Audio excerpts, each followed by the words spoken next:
se sujeitava até o dia que ele compreendeu que aquilo tudo era para fazer assistência. Ele estava em condições de ajudar aquelas pessoas que já tinham passado pela dessoma. Elas estavam em outra dimensão, mas aquele menino era acessível a elas e podia se comunicar com elas e fazer assistência. Então, a criança com síndrome do estrangeiro, apesar dessa pseudo-inadaptação social e todo esse problema, ele vivencia um contato com a multidimensionalidade.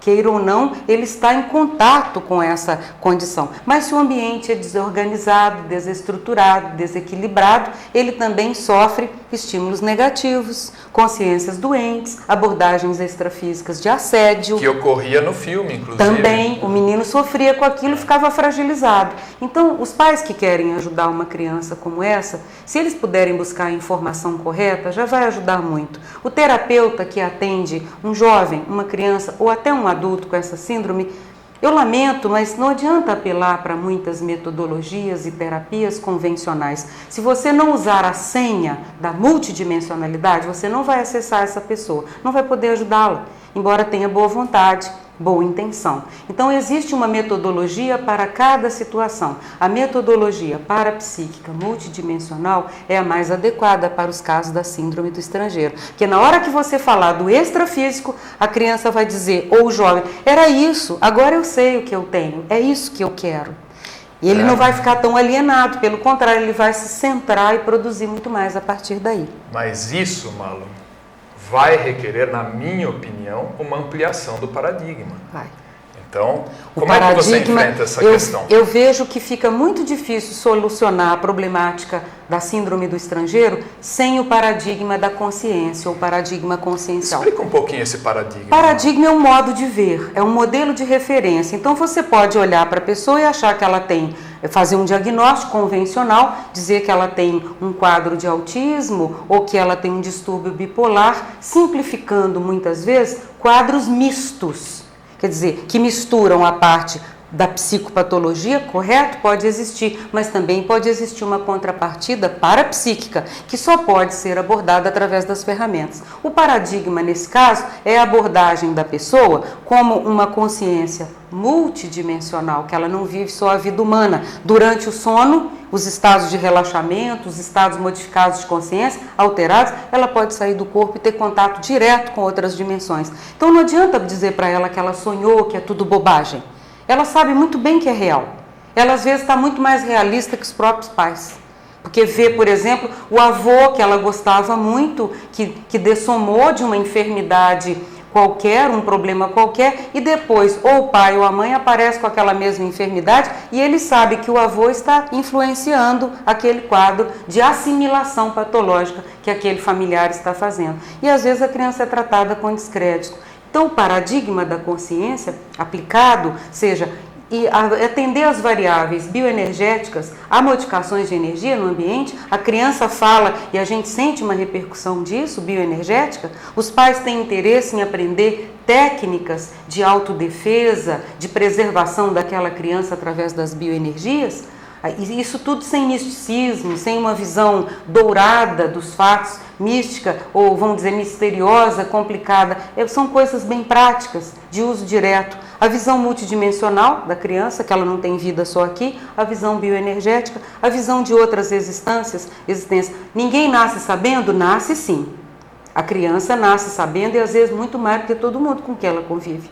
Por quê? Porque ela traz ideias inatas. Pode ser uma de outras existências. Foi um grande intelectual. Nasce, está restringido naquela manifestação. Mas a precocidade, o estudo da superdotação e da precocidade indica claramente que há habilidades inatas, que uma pessoa só consegue adquirir com muita capacitação. Então não tem dom, não tem milagre, tem sim exercício daquela habilidade em outras existências.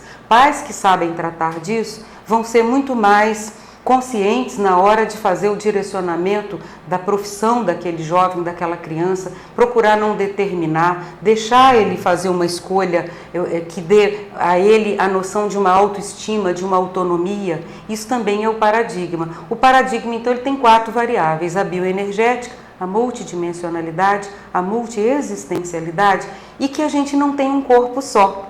É claro, em várias vidas nós temos corpos humanos diferentes, mas mesmo numa vida só, a gente já tem veículos diferentes, adaptados cada um a uma dimensão.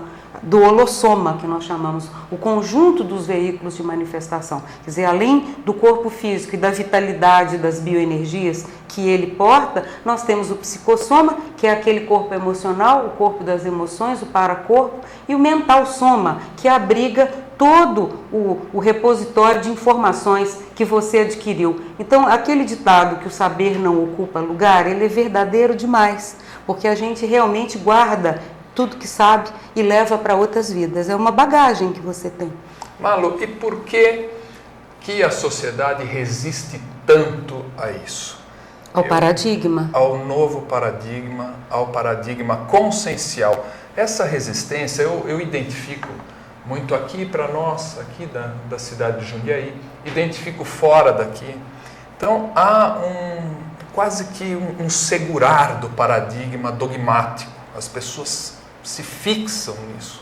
Eu diria que uma parte é falta de experiência. Então, a pessoa que não tem uma experiência multidimensional, como por exemplo a experiência fora do corpo, a projeção, a chamada popularmente viagem astral, o desdobramento, uma experiência de projeção mais lúcida que a pessoa tenha, e ela está vacinada para esse novo paradigma. É porque a falta de experiência não permite a pessoa comprovar até certo ponto o que ela vivenciou. Então, nós estamos aí, Tom, esses anos todos, pelo menos 22 anos que eu acompanho, essa campanha pública de divulgação científica, que inclusive esse programa e a sua iniciativa continua permitindo em amplo espectro. E, no entanto, ainda existem, sim, bolsões de resistência a essas ideias. Mas sabe o que eu sinto? E eu falei isso agora no nosso último Congresso Internacional de Projeciologia, que foi a 4ª edição do evento, foi em Belo Horizonte.